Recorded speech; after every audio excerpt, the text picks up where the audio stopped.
They were the new owners of this hardware store, and they were like, oh yeah, we've got this whole attic of stuff up there. They let Cooper climb up this rickety wooden ladder, and he's in this attic going through boxes that were taped up in the 70s.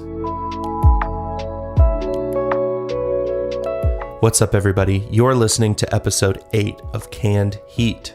On this show, we highlight folks that are creating something new in the vintage clothing space.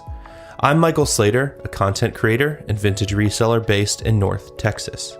Today on the pod, Thrifted, Fuego. Cooper and Paul are a father-son vintage business that began just down the road from me in Arlington, Texas. Cooper recently started school near Austin, which is more than a 3-hour drive from here, so they invited me over to their house while Cooper was home for Easter break to record this conversation.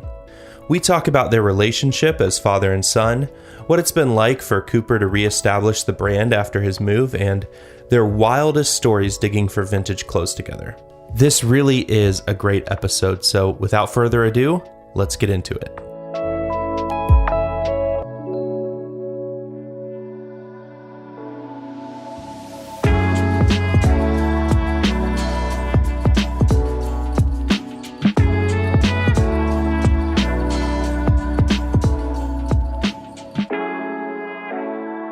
Okay, so I believe I first met you guys at 817 Vintage Hype, and I remember thinking that it was so cool that y'all run this business together as father and son. So who got who into this? Definitely me, for sure. Yeah.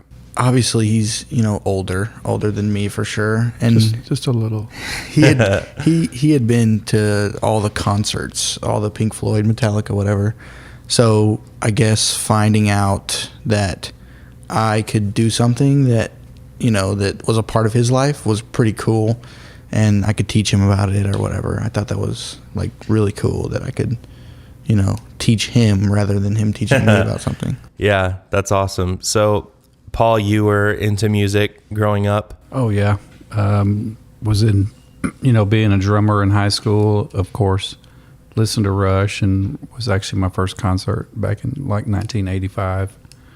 But let's go back to how the whole Thrifted Fuego thing kind of happened.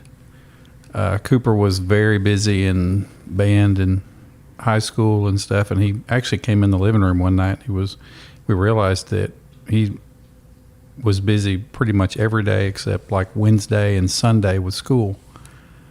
And said, what do you guys think about me thrifting?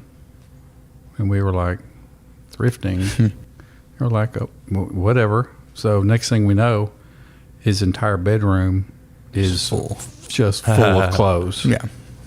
And, it got to a point where we ended up moving it from his bedroom to the shop that we had rented for several years, where we keep a couple of our Volkswagen cars. Gotcha. What really started it was we went to the Goodwill like near our house, and I found this tennis racket, and I randomly looked it up on eBay, and there was sold listings for like $200. Oh, that's awesome. And it was like $5 or something. Yeah. And I grabbed it, and I bought it and sold it like in 2 days for $250 or $200. I was like, wow, it was that easy, That was cool. That's kind of that pivotal moment where you realize exactly. there's money here being left on the table, in the thrifts. That's really cool. Yeah, I had to find some sort of avenue besides, tennis rackets or whatever. So I guess I just started. I don't even remember how I came up with it, though. I think I don't even remember what. Yeah, and I remember, when your kid comes to you and says, hey, I want to thrift, and you think back to high school about having to work, go to a job and clock in, and you have to work for an entire week so you could make $80 or whatever. And Cooper did his first show at the shop down there, and just a few hours made like $1,000. Right. And we go, what the hell? How did money in T-shirts? How did that happen? Yeah, I remember actually being at y'all's warehouse one day, and I remember you guys talking about Cooper not having a job, not needing to get a job because as long as you keep this up, you can kind of avoid having a job. And I was just thinking man, I wish I would have found this earlier. Like I could have avoided working at ChickfilA when I was in high school. Yeah, you know? absolutely. If anything, though, my mom, it took her a longer than my dad to figure out that I didn't really need a job, or I did need a job. I eventually will need a job. But Yeah. it definitely took her longer to be like, wow, like you're making good money doing this. You know, you don't really need to have that, you know, Right. basic high school job. And- It took her a while for sure. Yeah, and as parents, our concern was always when you're just out picking and selling, and you have really no one that you're answering to. You're not learning, you know, those values of being at work on time and clocking in on time. Right. And Yeah. you're yeah. not learning that work ethic and stuff, and that was always a concern for Cooper to, you know, actually be able to be a responsible, you know, employee to somebody else. Yeah. Yeah. Well, I'm sure too, it works well when you have a young person that's driven and kind of has that entrepreneurial spirit to sell, because I thrifted in high school, but it was really just for myself. And I didn't really have that like mindset of like, oh, I could start making money here. Yeah. It's just like, oh, I want to buy a cool t-shirt or Yeah. cool video game or something. And so I think it does kind of take a special kid that kind of can see the money and how to get it. Yeah, absolutely. I wasn't even wearing vintage when I started. Like No. for the first probably year, I didn't even care about wearing it, and I was selling like new age, like Adidas t-shirts, Yeah. like Nike, like new age. I didn't know. I had zero lick of an idea about really any vintage. It was kind of just selling to high school kids that wanted Adidas shirts for $10, or you know, Yeah. stuff that they can get at the Nike outlet for $50 when I was selling it for like $10, you know. Sure. It wasn't even about vintage when I started it. It was kind of just thrifting, whatever. Yeah, and I remember Cooper's big thing when he was in high school was he wanted to be able to sell a product to kids that could actually afford it, you know, for a $10 or $15 shirt, and still have that feeling of fitting in. Feel cool. Instead of their parents having to go and drop, you know, $50 or $75 on a Nike shirt. And, Yeah. that was always kind of his business model, was wanting kids to be able to buy a few pieces of clothing for what like one shirt would normally cost. Yeah. Yeah. That makes total sense to me. And Yeah. it's cool that you were kind of able to find that Niche. that niche Yeah. market. Because I know a lot of people that are beyond high school that are trying to sell, they're like, how can I get in with the younger kids? But you kind of had that in because you were one of them. Yeah. So, Well, and his dad, being a teacher at a high school, didn't hurt. right.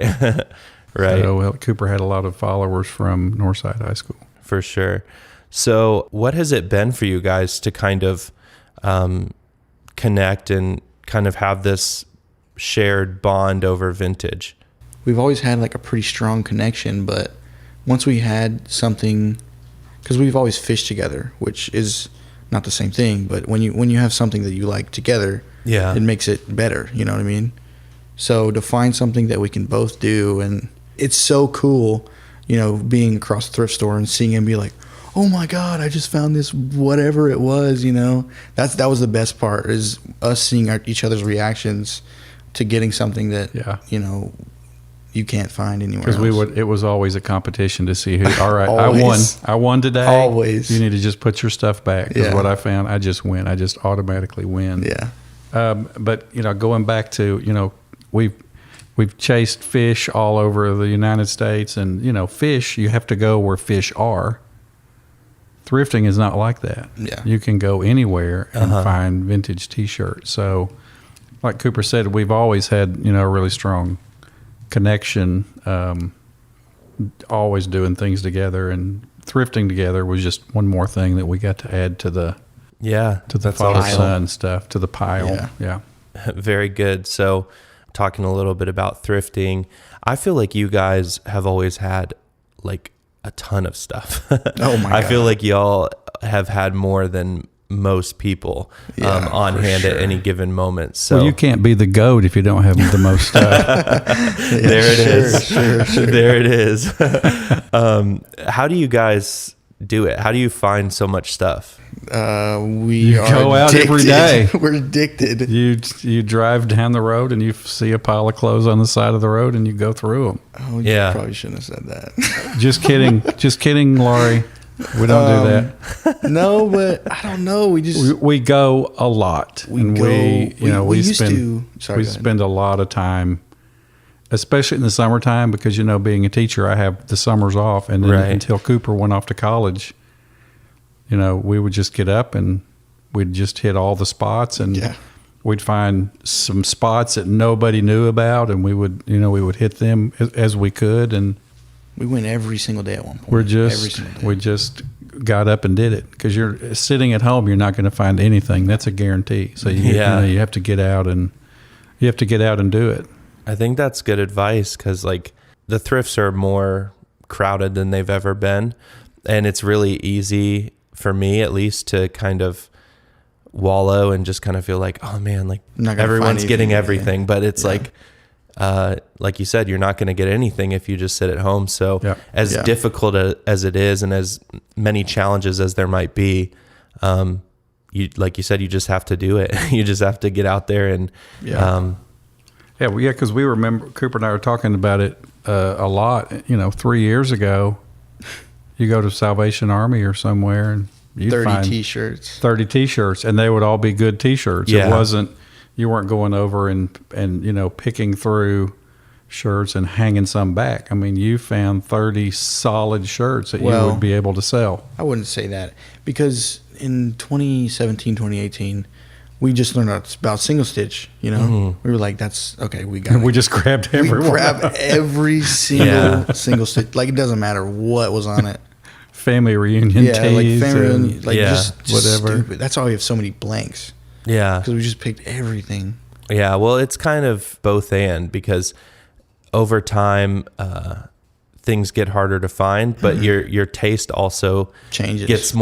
changes and gets a little more specific, and then Yeah. you start leaving things behind that you may have picked up before. Oh, for sure. So your supply might go down over time, but like I guess you can kind of rest assured that your quality is kind of going up, and you're Definitely, you're yeah. curating it a little bit more. Yeah, and it's funny that you say that, because I remember when we very first got started, within just like the first few months, I didn't know what, like Cooper was saying a second ago, you don't really know what you're looking for, and I didn't know what Cooper was looking for, the direction that Thrifted Fuego to go.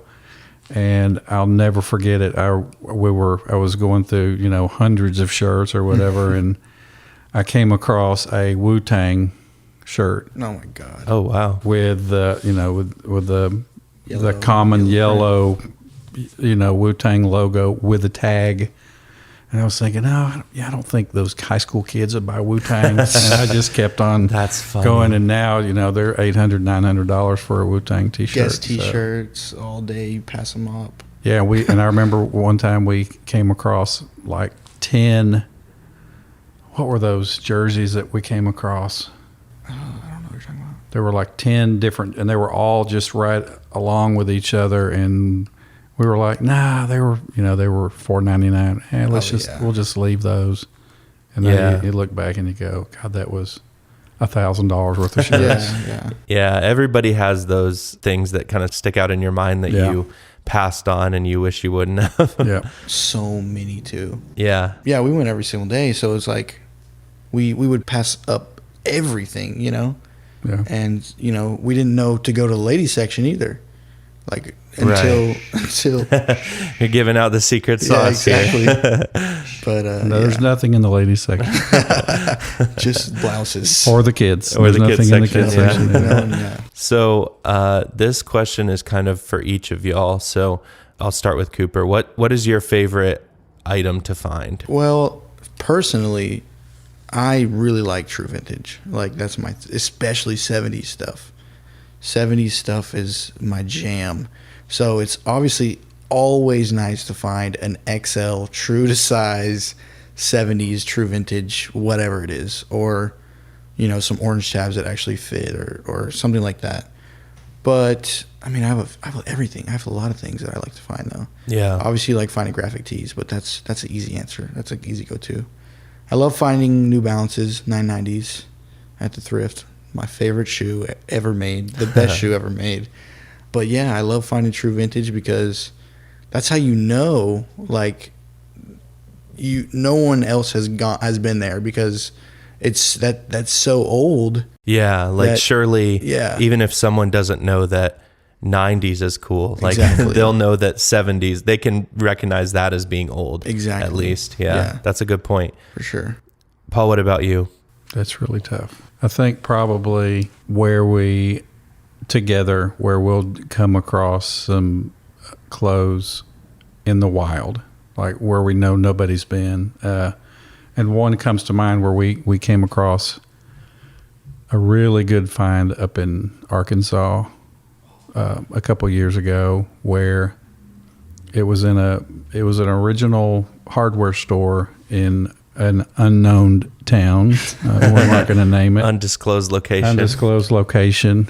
And the husband and wife really took a liking to Cooper. I mean, like within 6 hours, they're telling Cooper, "Oh, we just love you." They exchanged phone numbers. We got a bucket of corn. when Cooper went off to college, I mean, he called him and checked in on him a couple of times, and so they were the new owners of this hardware store, and they were like, "Oh yeah, we've got this whole attic of stuff up there that's been up there from the 70s." Since the 70s, and it was the original clothing of the people that owned the warehouse of the hardware store. When they moved, I'm pretty sure. And of course they passed on or whatever. So this couple, buys the hardware store, and then they let Cooper climb up this rickety wooden ladder, and he's in this attic going through boxes that were taped up in the 70s.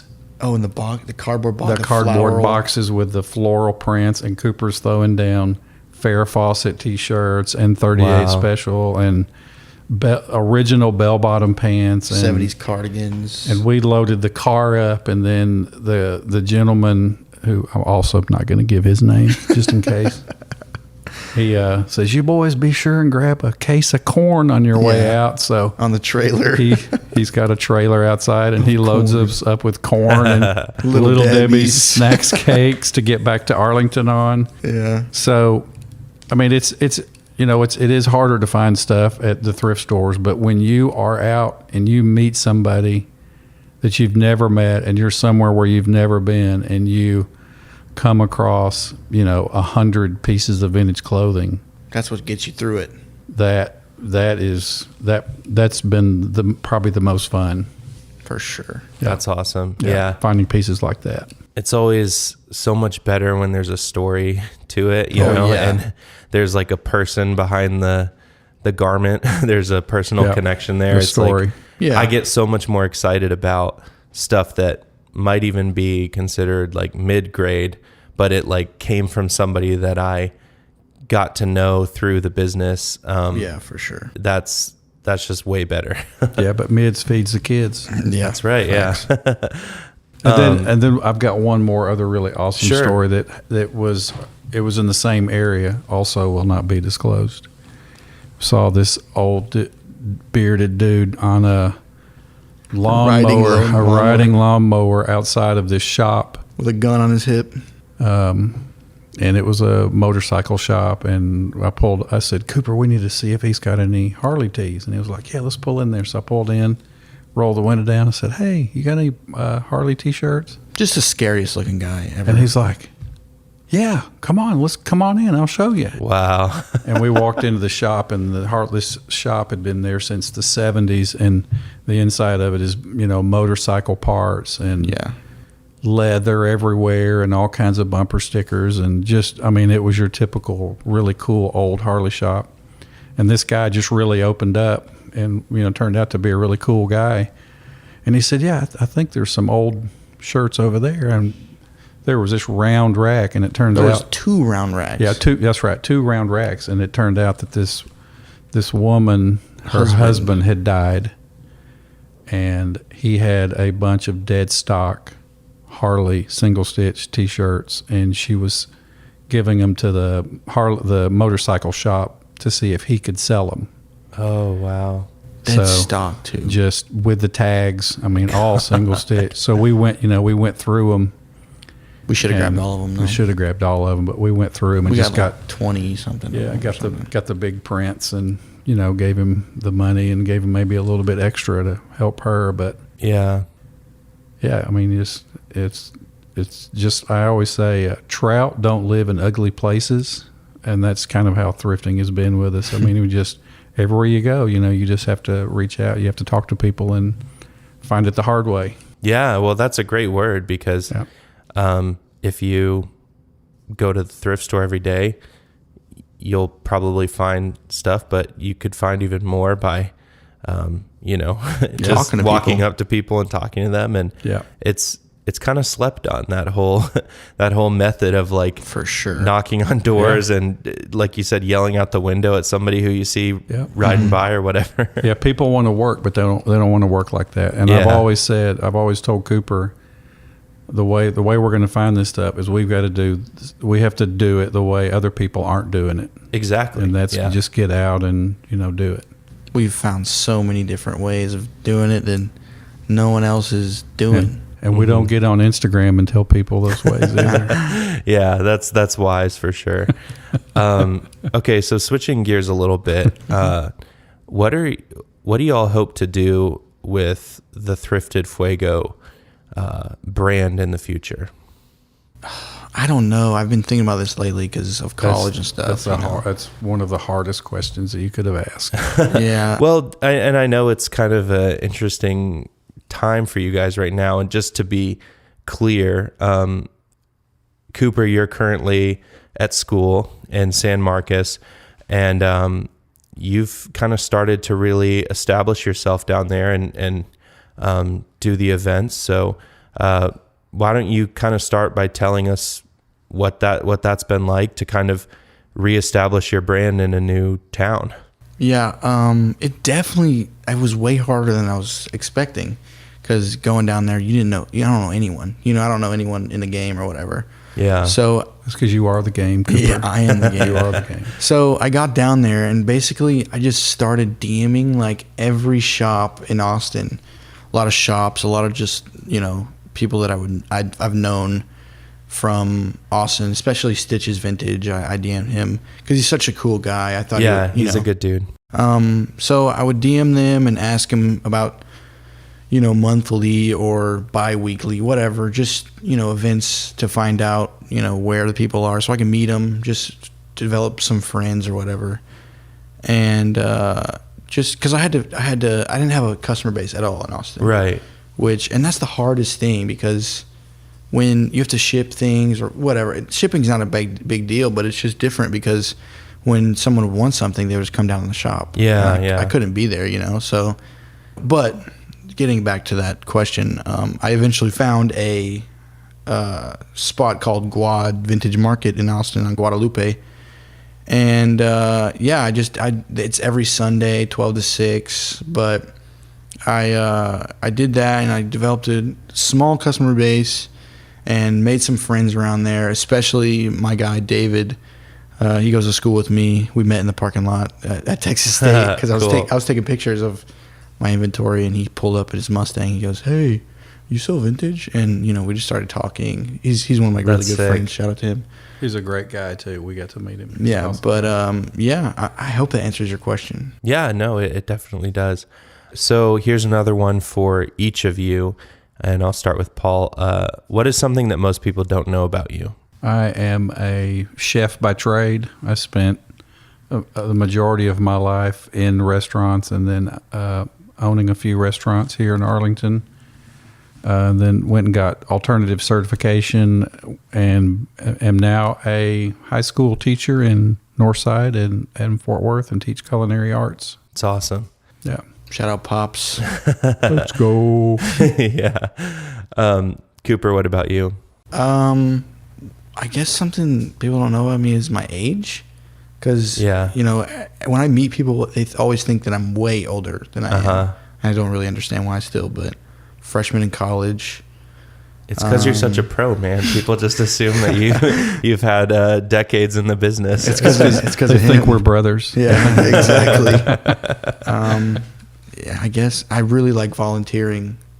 That's another thing people don't really know about me. Shout out to the Birthday Party Project. Yeah, facts. Here are kind of the more quick fire questions that just deal with the ins and outs of reselling. So, what is your favorite piece that you've ever sold? And either of you can take this one.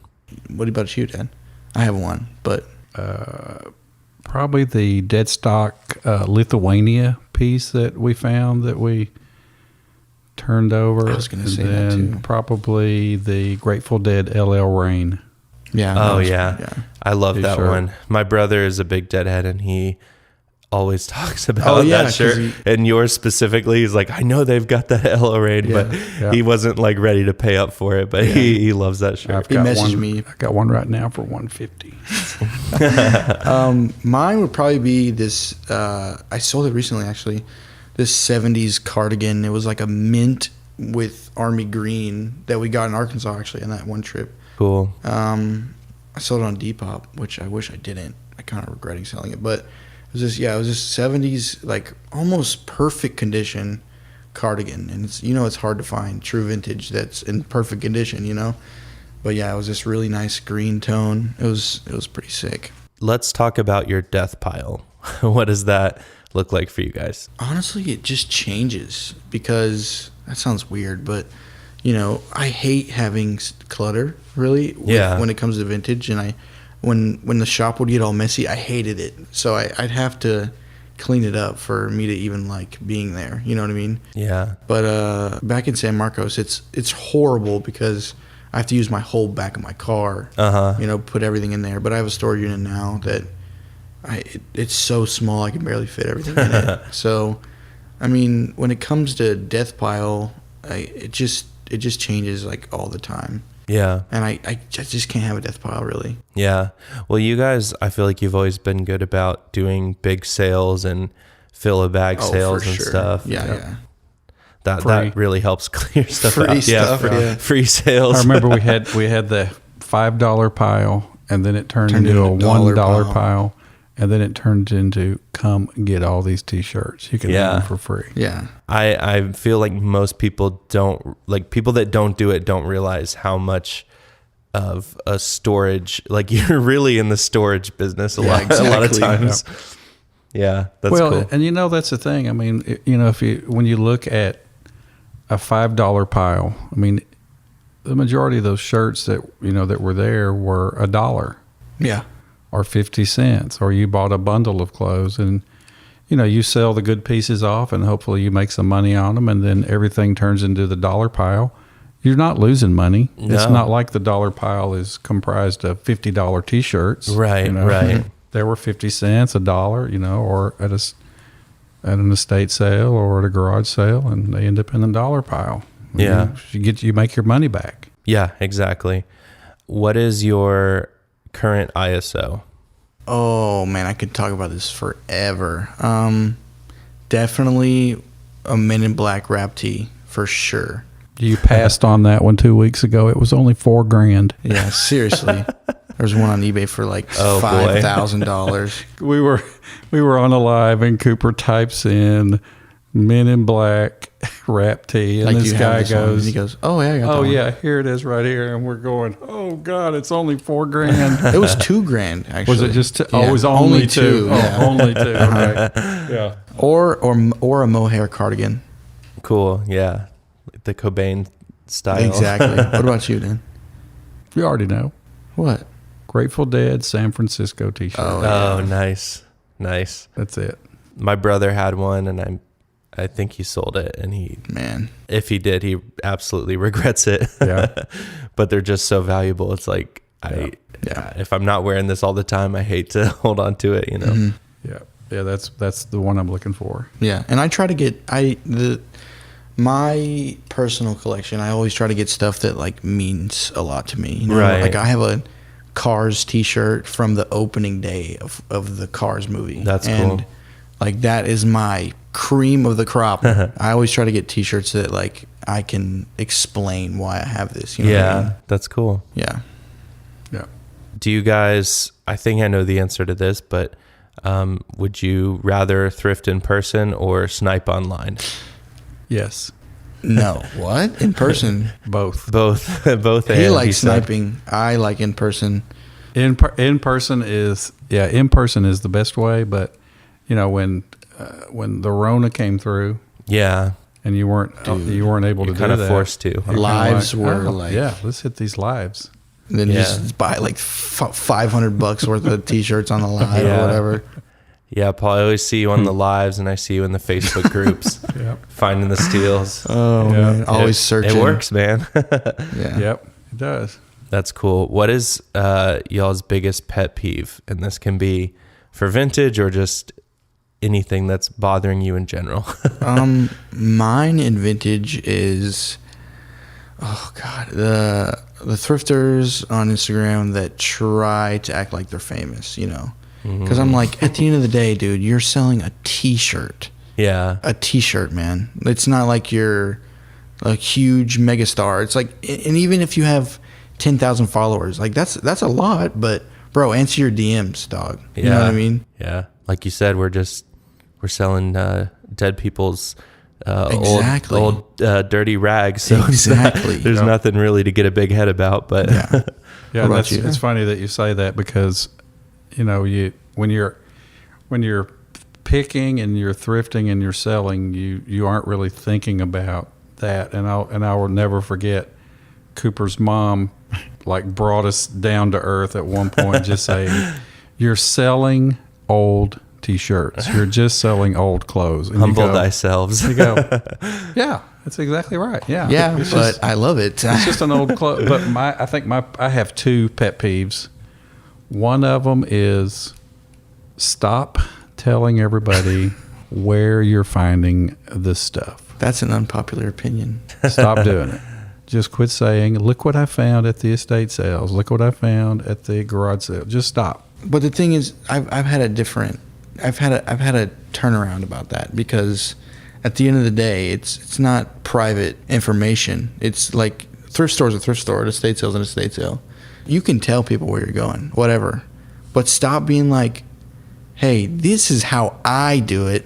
This is how everyone else does it. Yeah. This is when you should go. This is where you should go." You Yeah. know, all that kind of stuff. That's when it pisses me off. But you know, when people are just like, "Hey, like I found this at the bins," you know, whatever, you know. Yeah, I try to find a balance personally because, to your point, like you can Google, like the bins aren't a big No, secret. no. Like you can Google how to get to the bins. It's not that big of a deal. But I get frustrated with like posting in the thrift store before you yeah. even leave the thrift store, or like I see people that say like, "Hey, does anybody want me to grab this off the rack for them?" And I'm like, Seriously. I'm like, look, I get what you're trying to do, but it's like, if you can't even buy it and take it home and A $2 t-shirt. and risk the couple dollars that it's going to cost to sustain your business, like Exactly. maybe you Yeah. shouldn't be doing it, you know? And then I don't know if y'all saw the guy with all the Coogis. He took all the pictures of the Coogis on the racks, and then like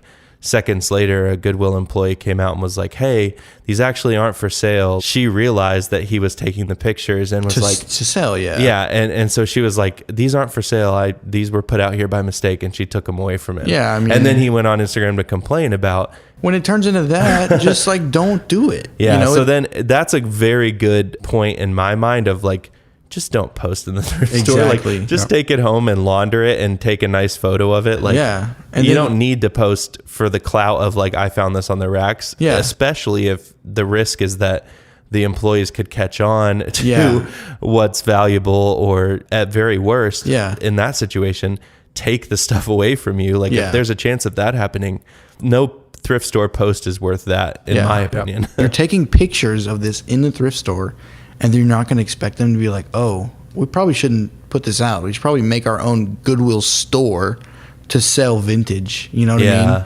It's not Goodwill that's doing that. It's you. You know what I mean? Yeah, I think it's a fine line between helping people out and like, you know, showing some of the process, because I think it is interesting to people No, yeah, to know definitely. like how you find stuff. It doesn't just come out of thin air, and people know that, but I think it's a line between showing that and then also like not just ruining it for everybody by Exactly. giving out too much information, or, you know, letting thrift stores catch on to what's going on. Yeah.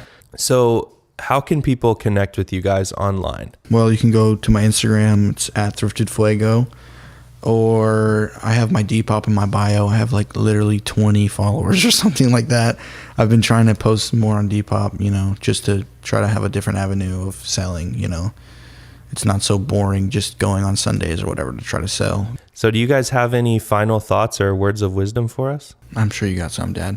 Yes, I would like to mention Cooper's mom, who has been with, you know, through this process the whole time. Because Cooper and I, we've spent a lot of time away from home on the weekends, and we just In Arkansas? and you know, all over the place, and she has just let it happen. Also, if you are a parent listening to this and your kid comes to you and they have an idea, let them do it. Let them figure it out. Be a part of it, because you'll only have this time with your kid, this one, you know, at that one moment. So yeah, let them follow it. Let them make mistakes, and just be there for your kids. Yeah. And you'll remember it for the rest of your life, and so will they. Yeah. Paul, thank you. As a new parent, Yeah, absolutely. I'm taking notes over here. Yeah. Awesome. Well, I really appreciate you guys inviting me over and, Yeah, and of being course. willing to have Yeah. the conversation. Yeah, it's cool. It's been fun. Thanks so much for having us on. I really Yeah, appreciate it. Thank you. What a great Yeah. idea. We love you, Slater. Yeah, we sure do. I love you guys. Thanks.